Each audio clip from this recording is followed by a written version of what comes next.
स्वागत है आप सभी का स्कोप 360 चैनल पर और एक और धमाकेदार वीडियो के लिए आप लोग तैयार हो जाइए। इस वीडियो में हम COCT 2022 की प्रिपरेशन के लिए BA हिस्ट्री का पार्ट 3 करेंगे और आज हम आपको वेद से संबंधित सारी बातें समझा देंगे और इस तरह से समझाएंगे कि आपको बहुत ज्यादा मेहनत भी नहीं लगेगी याद करने के लिए। ठीक है, जिस तरह से मैंने पहले पार्ट से स्टार्ट किया आप सभी को पढ़ाना, उसी तरह से यदि आप जो है पढ़ाई अपनी आगे जारी रखते हैं तो आपको याद करने में दिक्कत नहीं आएगी। ठीक है, अब देखिए सबसे पहले हमने यहाँ पर क्या लिख दिया, वेद। नोट्स आपको ऐसे ही बनाना जैसे मैं यहाँ पर लिख रहा हूँ। ठीक है, अभी कुछ चीजें यहाँ भी लिखी जाएंगी।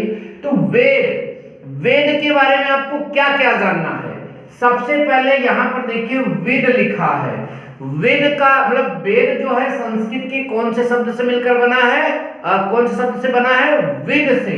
और वेद का अर्थ होता है जानना। ठीक है, उसके बाद यहां लिखा है अपुरुषेय। अपुरुषेय का मतलब होता है वेद किसी व्यक्ति या किसी मतलब पुरुष के द्वारा नहीं लिखा गया है। ठीक है, उसके बाद यहां पर लिखा है रचयिता। वेद के रचयिता कौन है, तो महर्षि कृष्ण द्वैपायन वेद व्यास।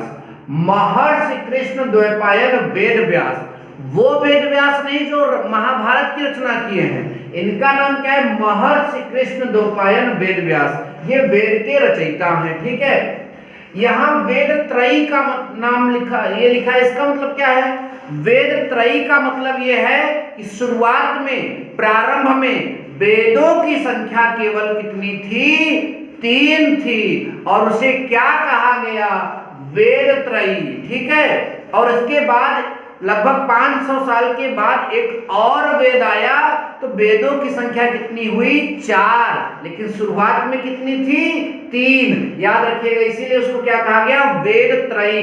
तो यहाँ वेदों की संख्या इसीलिए मैंने लिखा 3 + 1 = 4। ये एक वेद जो है बाद में शामिल किया गया, कौन सा, अथर्ववेद। अथर्ववेद आपका बाद में शामिल किया गया है। तो कुल 4 वेद क्या होंगे कुल मिलाकर, ऋग्वेद, यजुर्वेद, सामवेद और अथर्ववेद। वेद की संख्या 4 है, शुरुआत में 3 थी। तो अगर कभी कभी ये पूछा जाएगा कि वेद त्रयी में कौन नहीं आता है, तो अथर्ववेद। या वेद त्रयी में कौन है, तो ऋग्वेद, यजुर्वेद, सामवेद। याद रखिएगा। अब यहां जो कोष्टक बना है इसमें लिखा जाएगा प्राचीन, मतलब सबसे पुराना वेद अगर कोई है तो ऋग्वेद है। याद रखिएगा। और यहां कोष्टक में लिखा गया है तो यहां लिखा जाएगा नया, सबसे नया वेद है, मतलब जो बाद में शामिल किया गया वो अथर्ववेद है। ये तीर किस लिए लगे हैं, क्योंकि अब हम इन वेदों की क्या लिखेंगे, उपवेद। इसका भी क्या लिखेंगे, उपवेद। इसका भी क्या लिखेंगे, उपवेद। इसका भी क्या लिखेंगे, उपवेद। मतलब इन सारे वेदों के उपवेद भी हैं तो इनके भी नाम लिखते हैं। जैसे ऋग्वेद का उपवेद क्या है, आयुर्वेद है।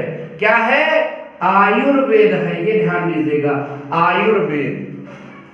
यजुर्वेद का जो उपवेद है वो क्या है आपका, धनुर्वेद है। क्या, धनुर्वेद है, ध्यान दीजिएगा।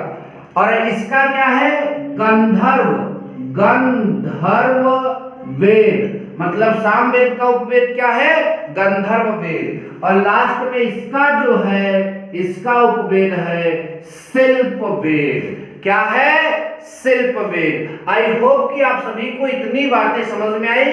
तो आप इसका स्क्रीनशॉट ले लें या इसे पॉज करके पूरा इतना लिख लें। फिर हम आगे बात करेंगे, ऋग्वेद की पूरी विस्तार से चर्चा करेंगे और फिर उसके बाद यजुर्वेद की, सामवेद की, अथर्ववेद की। ठीक है, इतना स्क्रीनशॉट जल्दी से लीजिए आप। तो आपके सामने जो है अब पहला वाला यहाँ पर वेद आ चुका है जिसके बारे में हम डिस्कस करने जा रहे हैं। ठीक है, पहला वेद जो है आपका ऋग्वेद है और जैसा कि मैं पहले भी बता चुका हूं ये सबसे प्राचीन वेद कहलाता है। और यहां मैं एक चीज और लिख देता हूं, इसका उपवेद जो है अभी अभी बताया भी गया, इसका उपवेद है आयुर्वेद। क्या है? आयुर्वेद। तो ऋग्वेद सबसे प्राचीन वेद है, इसका उपवेद आयुर्वेद है। अब सबसे बड़ी खासियत, इसमें 10 मंडल हैं जिसके बारे में जिक्र किया गया, अभी समझाएंगे। 10 मंडल हैं, 1028 सूक्त, सूक्त मतलब होता है श्लोक, श्लोक 1028 श्लोक हैं और 10,462 ऋचाएं, ऋचाएं मतलब रचनाएं हैं। तो कितने मंडल? 10 मंडल, 1028 सूक्त और 10,462 रचनाएं इसमें क्या है? शामिल हैं। अब इन 10 मंडलों का यहाँ विस्तृत जानकारी। तो देखिए 10 मंडल में कौन कौन से मंडल इंपॉर्टेंट है जिनसे प्रश्न परीक्षाओं में पूछे जाते हैं।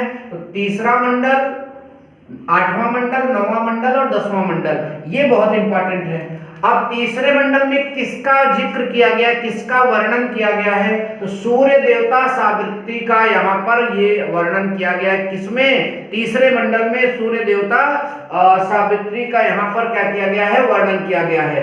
और इसी में आता है गायत्री मंत्र। ठीक है, तो मतलब कि अगर कभी कभी पूछा जाता है कि गायत्री मंत्र का उल्लेख किस वेद में किया गया है? ऋग्वेद में, क्योंकि देखिए 10 मंडल के अंतर्गत यहीं पर गायत्री मंत्र आ रहा है। तो 10 मंडल किसमें है? ऋग्वेद में। तो ये प्रश्न बहुत इंपॉर्टेंट है, ध्यान दीजिएगा। तो तीसरे मंडल की बात हो गई।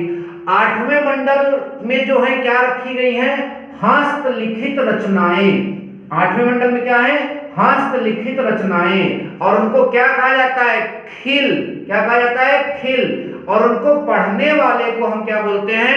होत्र बोलते हैं। मतलब 8वें मंडल में हस्तलिखित रचनाएं हैं, हाथ से लिखित रचनाएं हैं, उसे खिल बोलते हैं। और पढ़ने वाला क्या कहलाता है? होत्र कहलाता है। ठीक है।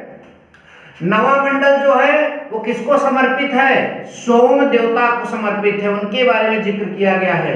10वां मंडल जो है पुरुष सूक्त पर आधारित है। इसका मतलब वर्ण व्यवस्था, जो ये आपकी वर्ण व्यवस्था है वो 10वां नंबर इसी बात पर आधारित है। वर्ण व्यवस्था में क्या क्या आएगा?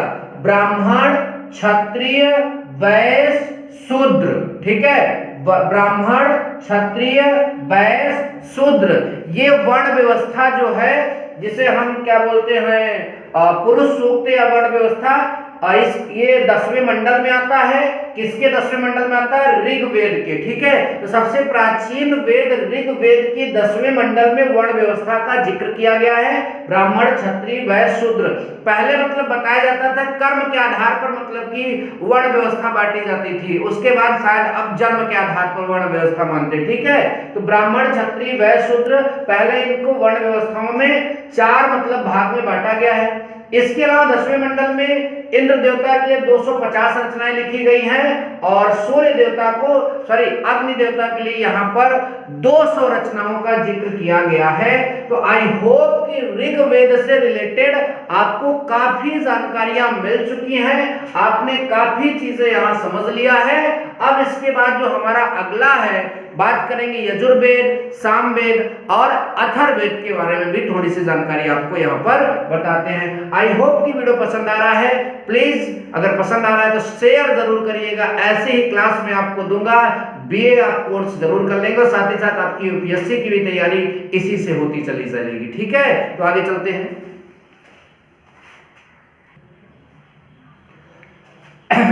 तो बचे हुए 3 वेदों का संक्षिप्त विवरण अब आपके सामने यहाँ पर है। ठीक है, सबसे पहले बात करेंगे यजुर्वेद की। ठीक है, तो यजुर्वेद के उपवेद के बारे में हमने आपको बताया था। क्या होता है? धनुर्वेद। धनुर्वेद, ठीक है, इसका उपवेद धनुर्वेद होता है। इसकी ऋचाएं पढ़ने वाला, मतलब रचनाओं को पढ़ने वाला क्या बोला जाता है? उद्भर्यु। ठीक है, तो ये इसकी रचनाओं को पढ़ने वाला बोला जाता है। और सबसे बड़ी खासियत यहाँ पर यजुर्वेद की है, ये गद्य और पद्य दोनों में लिखा गया है। और ये मोस्ट इंपॉर्टेंट हो जाता है यहाँ पर, इसलिए इंपॉर्टेंट हो जाता है, पूछा जाता है बार बार कि वह कौन सा वेद है जिसको गद्य और पद्य दोनों में लिखा गया है, तो नाम उसका क्या है, यजुर्वेद है। ठीक है, तो बस इसमें इतना ही याद करना है और इतना ही एग्जाम में पूछेगा भी। ठीक है, सामवेद की अगर हम बात करेंगे, हमारा अगला नंबर, इसमें गीत संगीत के बारे में, मतलब संगीत के बारे में बताया गया है। संगीत के जो 7 सुर होते हैं, सा रे गा मा पा धा नी सा, वो सबका सब इसी में आता है सामवेद। कैसे याद रखोगे, सा से सामवेद। ठीक है, इसके उपवेद को हम क्या बोलते हैं, गंधर्व वेद। क्या बोलते हैं, गंधर्व वेद। ठीक है, ये सबको पता होना चाहिए। ऋचाएं पढ़ने वाला उदांत्र बोला जाता है, इसमें क्या बोला जाता है, उदांत्र बोला जाता है। और अब आगे आपके सामने यहां पर आ रहा है अथर्ववेद। अथर्ववेद का उपवेद सबको पता है, शिल्पवेद होता है। क्या होता है, शिल्पवेद। इसमें आपको बहुत चीजें समझनी है। इसमें जिस चीज का जिक्र किया गया है वो है जादू, टोना, वशीकरण, बलिदान। वशीकरण मंत्र में आप कई बाबाओं को देखे होंगे। ठीक है, कहेंगे कि ये ले जा बेटा, ये पुट्टी उसके ऊपर बांध दे, ये जो है ताबीज बांध दे तो तेरा काम हो जाएगा। ठीक है, उसको अपने बस में करना है तो यहाँ नींबू निचोड़ दे, वहां नींबू काट दे। ऐसा तमाम चीजें जो होती हैं वो इसमें मतलब कि बताया गया है। लेकिन ये तो आजकल के ट्रेंड के हिसाब से, पहले वशीकरण कैसे करते थे, पहले किसी चीज को, किसी भी मतलब कि शत्रु को अपने वश में करने के लिए मंत्रों का उच्चारण करते थे। तो आज जो है तो ये दूसरे लेवल में चला गया। खैर, वशीकरण और बलिदान, जादू टोना इत्यादि का जो जिक्र है वो अथर्ववेद में। बलिदान मतलब युद्ध करते थे तो बलिदान देते थे, तो ये जो है अथर्ववेद में आता था। युद्ध के नियमों की बात अगर करें तो वो अथर्ववेद में ही हमको देखने को मिलता है। और बात करें, इसमें प्रमुख देवता जो थे वो प्रजापति थे। क्या थे, प्रजापति। तो प्रजापति प्रमुख देवता हैं और उनकी पुत्रियां कौन कौन हैं, सभा और समिति। याद रखिएगा, सभा और समिति, ये भी बहुत इंपॉर्टेंट चीज है। और रचनाएं पढ़ने वाला ब्रह्म बोला जाता है। और एक चीज इसमें और खास बात है, अथर्ववेद में कन्या के जन्म की निद्रा मैंने लिख दिया है, निंदा की जाती है। क्या की गई है, निंदा की गई है। तो इस वीडियो लेक्चर में हमने वेद से रिलेटेड सारी बातों को समझा दिया। अब हम अगले वीडियो लेक्चर में वेदांग क्या होता है, उपनिषद क्या होता है, इन सब चीजों के बारे में आपको बताएंगे और एक फुल डिटेल से बातों को समझाएंगे। 1 घंटे के वीडियो से मतलब नहीं होना चाहिए।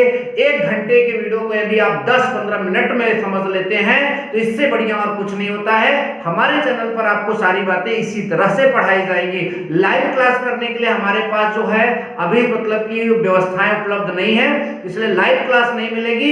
ऑफलाइन क्लास ही आपको जो है काफी बेहतर मिलेगी, ये मेरी गारंटी है। इसलिए ज्यादा से ज्यादा वीडियो शेयर करिए और इन सब चीजों का लाभ लीजिए। मिलेंगे नेक्स्ट वीडियो में। Thank you so much. जय हिंद, वंदे मातरम।